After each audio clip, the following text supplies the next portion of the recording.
Bonjour. Je vais vous présenter Monsieur Joe Spiegel, qui est maire de Kingersheim en Alsace.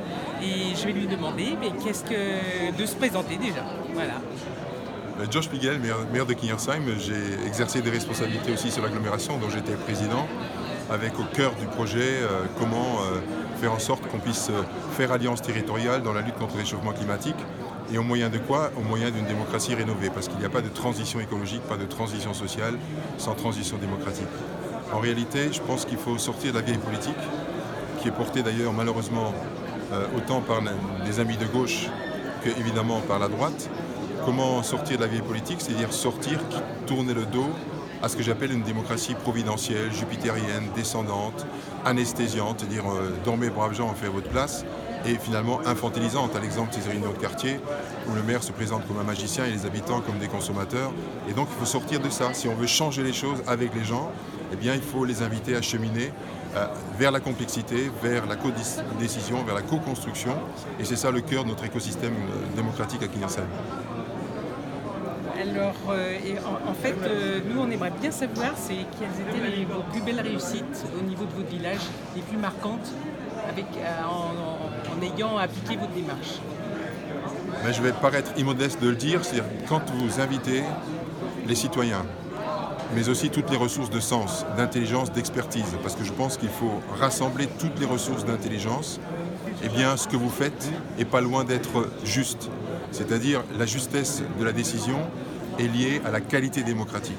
Et je peux dire que je crois que les projets que nous avons mis en œuvre, les services publics que nous avons développés, correspondent à ce qu'attendaient les citoyens, parce que d'abord le projet municipal sur la base duquel nous sommes élus est un contrat municipal qui a été co-construit, et ensuite on a associé les habitants.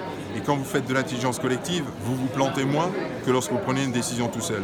Ça veut dire qu'il faut inscrire le temps démocratique, non pas comme une cerise sur le gâteau, mais comme la pâte du gâteau. C'est un processus permanent, et c'est ainsi que notre démocratie, elle est continue, c'est-à-dire que pour chaque projet, structurant ou pas, ou pour chaque interpellation des habitants, nous ouvrons une séquence démocratique, avec un début et un fin.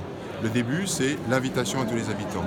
L'acte 2, c'est la réunion publique, là où on explique, là où les gens posent des questions, expriment leur cœur, leurs peurs, leurs inquiétudes. Et de cette réunion publique, nous conférons à une instance participative d'aller au fond du sujet. C'est la démocratie lente, c'est-à-dire prendre en compte la complexité, le principe de réalité, le cadre juridique, le cadre budgétaire. Et à l'issue de la séquence, eh bien, les représentants de l'instance participative viennent présenter leurs préconisations au conseil municipal dont je suspends la séance pour que les élus puissent prendre une décision comme on cueille un fruit mûr. Et c'est ça la démocratie du continuum entre la phase décisive de concertation et la phase décisionnelle qui appartient aux élus ou à un référendum d'initiative populaire si c'est le cas et c'est possible. Donc je pense que aussi le référendum peut oxygéner la vie démocratique dans une commune. Je pense d'ailleurs avec Place Publique, nous demandons véritablement un droit d'interpellation pour les habitants, que sur des sujets sur lesquels ils sont préoccupés, ils puissent interpeller la gouvernance, qu'elle soit locale, régionale, nationale.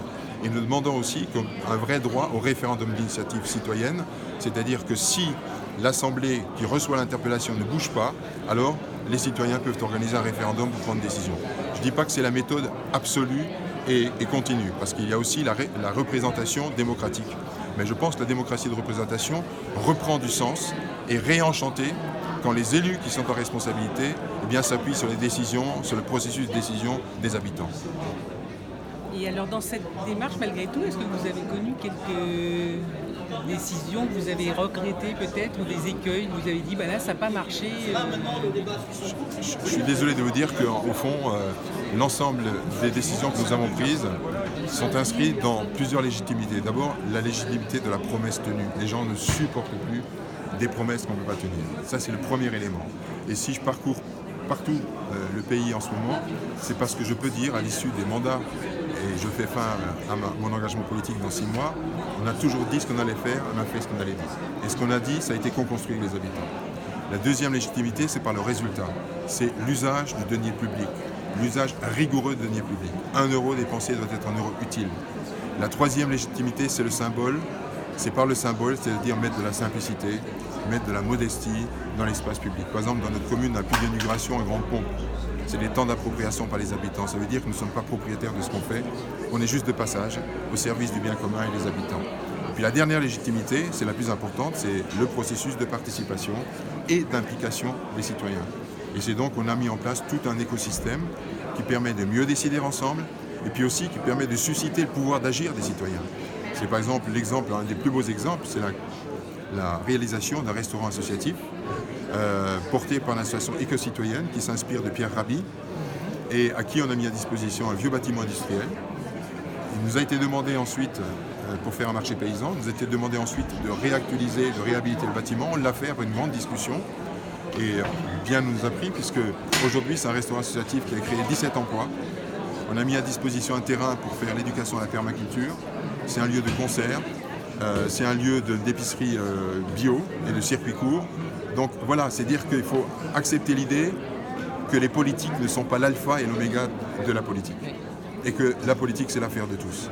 Et ça, cet élément est important. Ça veut dire que la démocratie doit être continue. Et en permanence, on doit se poser la question de savoir comment associer les citoyens, comment co-construire en commun à partir de la multiplicité des avis. Et c'est pas simple, il faut du temps. Comment coproduire de l'intérêt général pour coproduire une décision? Comment susciter l'intelligence collective? Et toutes ces séquences sont préparées par des équipes projets qui sont formées d'un porteur politique, d'un porteur technique, ça, on a besoin de l'expertise technique, et de 3 agoracteurs qui sont des citoyens engagés. Donc déjà, dans la préparation de la séquence, vous avez l'hybridation des ressources démocratiques de la ville. Et pour terminer, un petit mot pour Venerk, ici. Je ne connais pas Venerk, mais je sais votre intention de rénover la démocratie. Ce que je dis n'est pas un enjeu partisan et je ne suis pas en position de m'opposer à qui que ce soit. Mais je pense qu'il y a un espoir qui se lève dans notre pays. Je pense qu'il est suivi par vous. C'est-à-dire qu'il y a une quête de sens aujourd'hui. Il y a 20 ans, on m'a pris pour un fou. Aujourd'hui, on voit bien que la crise démocratique, elle est sourde, elle est profonde. Et c'est de niveau local, dans nos communes, qu'on peut réinventer la démocratie. Mais ça suppose un état d'esprit, un rapport au pouvoir modeste, humble, de dire qu'au fond, on est juste là de passage, à un moment donné, pour servir le bien commun. Grand merci. Merci à vous. Merci.